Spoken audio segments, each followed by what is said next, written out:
RRB PO and RRB clerk educational qualification ಏನಂದರೆ so graduation ಆಗಿರಬೇಕು, graduation in any discipline. So ಗ್ರಾಮೀಣ bank, Karnataka ವಿಕಾಸ ಗ್ರಾಮೀಣ bank, so regional rural bank, so ಈ ಥರ ಕರ್ನಾಟಕ ವಿಕಾಸ ಗ್ರಾಮೀಣ ಬ್ಯಾಂಕ್ ಇದಕ್ಕೆಲ್ಲಕ್ಕೂ ಕೂಡ ನೀವು ಅಪ್ಲೈ ಮಾಡಬೇಕಂದ್ರೆ ಗ್ರ್ಯಾಜುಯೇಷನ್ ಇನ್ ಎನಿ ಡಿಸಿಪ್ಲಿನ್ ಅಂದರೆ ಸೊ ನಿಮಗೆ BC ಆದರೂ ಆಗಿರ್ಬೋದು, ನಿಮ್ಗೆ graduation BCom, BA, BSc, BTech, so 3 ವರ್ಷದ ಅಥವಾ 4 ವರ್ಷದ ಸೊ ನಿಮ್ಗೆ ಗ್ರ್ಯಾಜುಯೇಷನ್ ಆಗಿರಬೇಕು. ಗ್ರ್ಯಾಜುಯೇಷನ್ ಆದರೆ ಮಾತ್ರ ನೀವು ಈ ಎಕ್ಸಾಮ್ಸ್ಗೆ ಅಪ್ಲೈನ ಮಾಡಬಹುದು.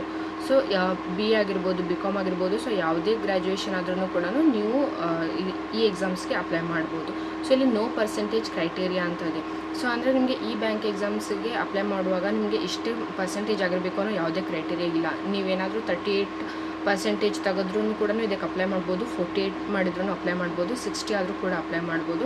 ಅದೇ ಥರ 70, 80, ಸೊ ನಿಮ್ಗೆ ಎಷ್ಟೇ ಜಾಸ್ತಿ ಆದರೂ ಆಗಿರ್ಬೋದು, ಎಷ್ಟೇ ಕಡಿಮೆ ಮಾರ್ಕ್ಸ್ ಪರ್ಸೆಂಟೇಜ್ ಆದರೂ ಆಗಿರ್ಬೋದು. ಸೊ ಯಾರು ಬೇಕಾದ್ರೂ ಇದಕ್ಕೆ ಅಪ್ಲೈ ಮಾಡ್ಬೋದು. ಸೊ ಗ್ರ್ಯಾಜುಯೇಷನ್ ಕಂಪ್ಲೀಟ್ ಆಗಿರೋರು, ಪಾಸ್ ಆಗಿರೋರು, ಸೊ ಇದಕ್ಕೆ ಇಷ್ಟೇ ಪರ್ಸೆಂಟೇಜ್ ಅಂತ ಏನೂ ಇಲ್ಲ. ಸೊ ಎಷ್ಟೇ ಪರ್ಸೆಂಟೇಜ್ ಆಗಿದ್ರೂ ಕೂಡ ನೀವು ಗ್ರ್ಯಾಜುಯೇಷನನ್ನು ಪಾಸ್ ಮಾಡಿದರೆ, ಕಂಪ್ಲೀಟ್ ಆಗಿದ್ದರೆ ನೀವು ಈ ಎಕ್ಸಾಮ್ಸ್ಗೆ ಅಪ್ಲೈ ಮಾಡ್ಬೋದು.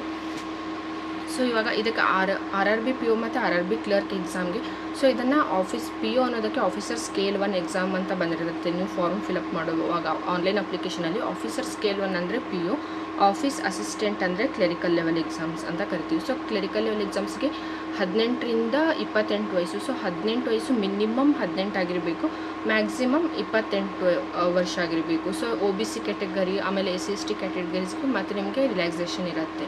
ಸೊ ನೀವು ಅದನ್ನು ಫಾರ್ಮ್ ಫಿಲಪ್ ಮಾಡುವಾಗ ನೋಡ್ಕೊಂಡ್ಬಿಟ್ಟು ಫಿಲಪ್ ಮಾಡ್ಬೋದು. ಸೊ PO ಅಂದರೆ probationary officer scale 1 exam.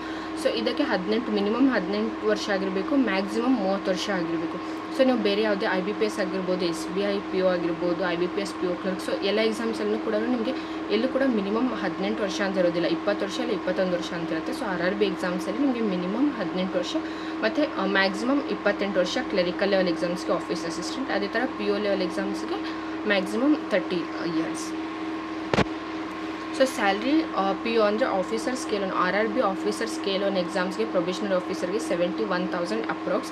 So ನಿಮಗೆ ಮತ್ತು ಇದರಲ್ಲಿ ಡಿಡಕ್ಷನ್ ಎಲ್ಲನೂ 10,000 ಕಟ್ಟಾಗಿ 61,000 ಪ್ಲಸ್ ಸ್ಯಾಲ್ರಿ ಅಪ್ರಾಕ್ಸಿಮೇಷನ್ ಇರುತ್ತೆ. ಆಮೇಲೆ ಕ್ಲೆರಿಕಲ್ ಆಫೀಸ್ ಅಸಿಸ್ಟೆಂಟ್ ಎಕ್ಸಾಮ್ಸ್ಗೆ RRB ಆಫೀಸ್ ಅಸಿಸ್ಟೆಂಟ್ ಎಕ್ಸಾಮ್ಸ್ಗೆ 31,000 ಪ್ಲಸ್ ಸ್ಯಾಲ್ರಿ ನಿಮಗೆ ಇರುತ್ತೆ.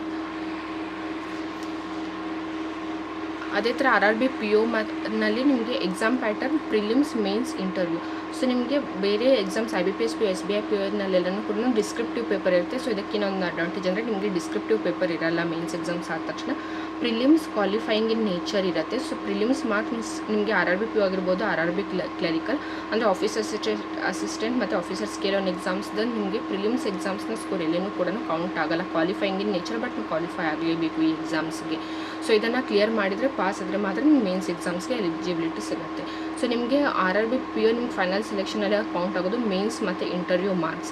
ಸೊ ಮೇನ್ಸ್ ಮತ್ತು ಇಂಟರ್ವ್ಯೂ ಮಾರ್ಕ್ಸ್, ಮೇನ್ಸ್ ಯಾವಾಗಲೂ ರೇಷಿಯೋ ಜಾಸ್ತಿ ಇರುತ್ತೆ. ಸೊ ಇಂಟರ್ವ್ಯೂ ಕಂಪೇರ್ ಮಾಡಿದರೆ, ಸೊ ಇಂಟರ್ವ್ಯೂಗಿಂತ ಮೇನ್ಸ್ ಎಕ್ಸಾಮ್ಸ್ನ ರೇಷಿಯೋ ಜಾಸ್ತಿ ಇರುತ್ತೆ. ಸೊ ಮೇನ್ಸಲ್ಲಿ ನೀವೇನಾದರೂ ಚೆನ್ನಾಗಿ ಸ್ಕೋರ್ ಮಾಡೋದಕ್ಕೆ ಟ್ರೈ ಮಾಡಿ. ಸೊ ಇಂಟರ್ವ್ಯೂ 80:20 ಈ ಥರ ರೇಷಿಯೋ ಇರುತ್ತೆ. ಸೊ ಇಂಟರ್ವ್ಯೂಗೆ ವೇಟೇಜ್ ಕಡಿಮೆ ಇರುತ್ತೆ. ಮೇನ್ಸ್ ಎಕ್ಸಾಮ್ಸ್ ಏನು ಬರೀತಿರಲ್ಲ, ಸೊ ಅದಕ್ಕೆ ವೇಟೇಜ್ ಜಾಸ್ತಿ ಇರುತ್ತೆ.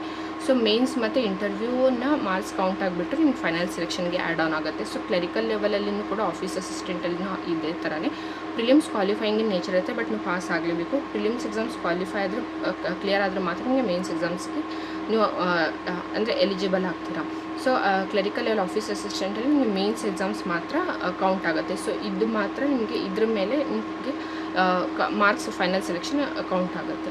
ಸೊ ಕ್ಲೆರಿಕಲ್ ಲೆವೆಲಲ್ಲಿ ನಿಮ್ಗೆ ಇಂಟರ್ವ್ಯೂ ಇರೋದಿಲ್ಲ, ಪ್ರೊಬೇಷನರ್ ಆಫೀಸರ್ ಸ್ಕೇಲಲ್ಲಿ ಮಾತ್ರ ಇಂಟರ್ವ್ಯೂ ಇರುತ್ತೆ. ಆಮೇಲೆ ಇನ್ನೊಂದು IBPS PO, SBI PO ಎಲ್ಲ ಎಕ್ಸಾಮ್ಸಲ್ಲೂ ಕೂಡ ನಿಮಗೆ ವೇಕೆನ್ಸಿ ದೇಶದ ಅಂದರೆ ಗೌರ್ಮೆಂಟ್ ಎಕ್ಸಾಮ್ಸ್ಗೆ ಏನು ಅಪ್ಲೈ ಮಾಡ್ತಿರಲ್ಲ ನೀವು IBPS, SBI PO, ಸೊ ಎಲ್ಲ ಗೌರ್ಮೆಂಟ್ ಬ್ಯಾಂಕ್ ಎಕ್ಸಾಮ್ಸ್ಗೂ ಕೂಡ ಸೊ ನಿಮಗೆ SBI PO, IBPS PO ನಲ್ಲಿ ವೇಕೆನ್ಸಿ ಹೇಗಂದರೆ ನೇಷನ್ ವೈಸ್ ಇರುತ್ತೆ. ಸೊ ಆ ಥರ ವೇಕೆನ್ಸಿ ಕೊಟ್ಟಿರ್ತಾರೆ. ಸೊ ಇದಕ್ಕೆ ಸ್ಟೇಟ್ ವೈಸ್ ವೇಕೆನ್ಸೀಸ್ ಇರುತ್ತೆ. ಸೊ ನೇಷನ್ ವೈಸ್ ವೇಕೆನ್ಸೀಸ್ ಇರಲ್ಲ. ಸೊ ಸ್ಟೇಟ್ ವೈಸ್ ವೇಕೆನ್ಸಿ ಇರುತ್ತೆ, ಯಾಕಂದರೆ ಇದು ರೀಜ್ನಲ್ ರೂರಲ್ ಬ್ಯಾಂಕ್, ಗ್ರಾಮೀಣ ಬ್ಯಾಂಕ್ ಆಗಿರೋದ್ರಿಂದ. ಸೊ ನೀವು ಯಾವ ಸ್ಟೇಟಿಂದ ಅಪ್ಲೈ ಮಾಡ್ತಿದ್ದೀರಾ, ಸೊ ಸ್ಟೇಟ್ ವೈಸ್ ವೇಕೆನ್ಸಿ ಇರುತ್ತೆ. ಅದೇ ಥರ ಸ್ಟೇಟ್ ವೈಸ್ ಕಟ್ ಆಫ್ ಇರುತ್ತೆ. But IBPS PO, SBI PO nation wise vacancy ಇರುತ್ತೆ. ಸೊ ಕಟ್ ಆಫ್ ಕೂಡ ನೇಷನ್ ವೈಸೇ ಇರುತ್ತೆ. ಫುಲ್ ಇಂಡಿಯಾಗೆ ಎಷ್ಟು ವೇಕೆನ್ಸಿ ಇರುತ್ತಲ್ಲ ಸೊ ಆ ಥರ ಇರುತ್ತೆ. ಸೊ ಇದು ಸ್ಟೇಟ್ಗೆ ಮಾತ್ರ, ಇದು state wise vacancy, state wise cut off ಇರುತ್ತೆ. ಸೊ ಅದು IBPS ಮತ್ತು SBIPOನಲ್ಲಿ ನಿಮಗೆ ಅಡ್ವಾಂಟೇಜ್ ಸಿಗೋಲ್ಲ, ಅಲ್ಲಿ ನೇಷನ್ ವೈಸ್ ವೇಕೆನ್ಸಿ ಮತ್ತು ನೇಷನ್ ವೈಸ್ ಕಟ್ ಆಫ್ ಇರುತ್ತೆ. ಸೊ ಇದು ಕೂಡ ಒಂದು ಅಡ್ವಾಂಟೇಜ್. ಆಮೇಲೆ ನೀವು IBPS SBIPO ಏನಾದರೂ ಸೆಲೆಕ್ಷನ್ ಆದ್ರೂ ಕೂಡ ಸೊ ನಿಮ್ಗೆ ಅವ್ರು ಯಾವ ಸ್ಟೇಟಲ್ಲಿ ನಿಮಗೆ ಅಂದರೆ ಯಾವ ಸ್ಟೇಟಲ್ಲಿ ನಿಮ್ಗೆ ಸೆಲೆಕ್ಷನ್ ಇವಾಗ ಇದೇ ಕರ್ನಾಟಕದಿಂದ ನೀವು ಅಪ್ಲೈ ಮಾಡಿದ್ರೂ ಕೂಡ ನೀವು ಕ್ವಾಲಿಫೈ ಆದಾಗ ಸೊ ನಿಮಗೆ ಬೇರೆ ಯಾವುದಾದ್ರೂ ಆಂಧ್ರ ಪ್ರದೇಶ ಆಗಿರ್ಬೋದು, ಬೇರೆ ಎಲ್ಲಾದ್ರೂ ಅವ್ರು ಏನಾದರೂ ಪೋಸ್ಟಿಂಗ್ ಮಾಡಿದರೆ ಸೊ ನೀವು ಅಲ್ಲಿ ಬೇರೆ ಕಡೆ ವರ್ಕ್ ಮಾಡಬೇಕಾಗತ್ತೆ. ಬಟ್ ಇದರಲ್ಲಿ ಏನಂದರೆ ಸ್ಟೇಟ್ ವೈಸ್ ಅಂದರೆ ಇದು ಗ್ರಾಮೀಣ ಬ್ಯಾಂಕ್ನ ವೇಕೆನ್ಸೀಸ್ ಆಗಿರೋದ್ರಿಂದ ಸೊ ನಿಮಗೆ ಕರ್ನಾಟಕದಿಂದ ಅಪ್ಲೈ ಮಾಡಿದ್ರೆ ಅಂದರೆ ಸೊ ನಿಮಗೆ ಇದೇ ಸ್ಟೇಟಲ್ಲಿ ಕರ್ನಾಟಕದಲ್ಲಿ ಯಾವ ಸ್ಟೇಟಿಂದ ಅಪ್ಲೈ ಮಾಡಿರ್ತಾರೆ ಆ ಸ್ಟೇಟಲ್ಲಿನೇ ನಿಮಗೆ ಪೋಸ್ಟಿಂಗ್ ಕೂಡ ಆಗುತ್ತೆ. ಸೊ ಇದು ಕೂಡ ಇದರಲ್ಲಿ ಅಡ್ವಾಂಟೇಜ್ ಇದೆ. ಸೊ ಇದಕ್ಕೆ ಇನ್ನೂವರೆಗೂ ಯಾರು ಬ್ಯಾಂಕಿಂಗ್ ಎಕ್ಸಾಮ್ಸ್ಗೆ ಪ್ರಿಪೇರ್ ಮಾಡೋದಕ್ಕೆ ಸ್ಟಾರ್ಟ್ ಮಾಡಿಲ್ಲ. ಸೊ ಪ್ರಿಪೇರ್ ಮಾಡಿ. ಅದೇ ಥರ ನಿಮಗೆ ಈ ಚಾನಲ್ನಲ್ಲಿ ಎಲ್ಲ ವೀಡಿಯೋಸ್ಗಳು ಕೂಡ ಅಪ್ಡೇಟ್ಗಳು ಸಿಗ್ತಾ ಇರುತ್ತೆ. ಚಾನಲ್ಗೆ ಏನಾದರೂ ಹೊಸಬರಾಗಿದ್ದರೆ ತಪ್ಪದೆ ಚಾನಲ್ನ ಸಬ್ಸ್ಕ್ರೈಬ್ ಮಾಡಿ ಮತ್ತು ಪಕ್ಕದಲ್ಲಿರೋ ಬೆಲೈಕನನ್ನು ಪ್ರೆಸ್ ಮಾಡಿ. ಅಂದರೆ ನಿಮಗೆ ಈ ವಿಡಿಯೋ ನೋಟಿಫಿಕೇಷನ್ ಎಲ್ಲ ಬರ್ತಾ ಇರುತ್ತೆ. ಅದೇ ಥರ ಪ್ಲೇಲಿಸ್ಟ್ ಇರೋ ವೀಡಿಯೋಸ್ಗಳನ್ನೆಲ್ಲ ಚೆಕ್ ಮಾಡ್ಕೊಳ್ಳಿ. ಮ್ಯಾಕ್ಸಿಮಮ್ ಶೇರ್ ಮಾಡಿ ಮತ್ತು ಈ ವಿಡಿಯೋ ಏನಾದರೂ ಇಷ್ಟ ಆಗಿದ್ರೆ ಲೈಕ್ ಮಾಡಿ. Thanks for watching.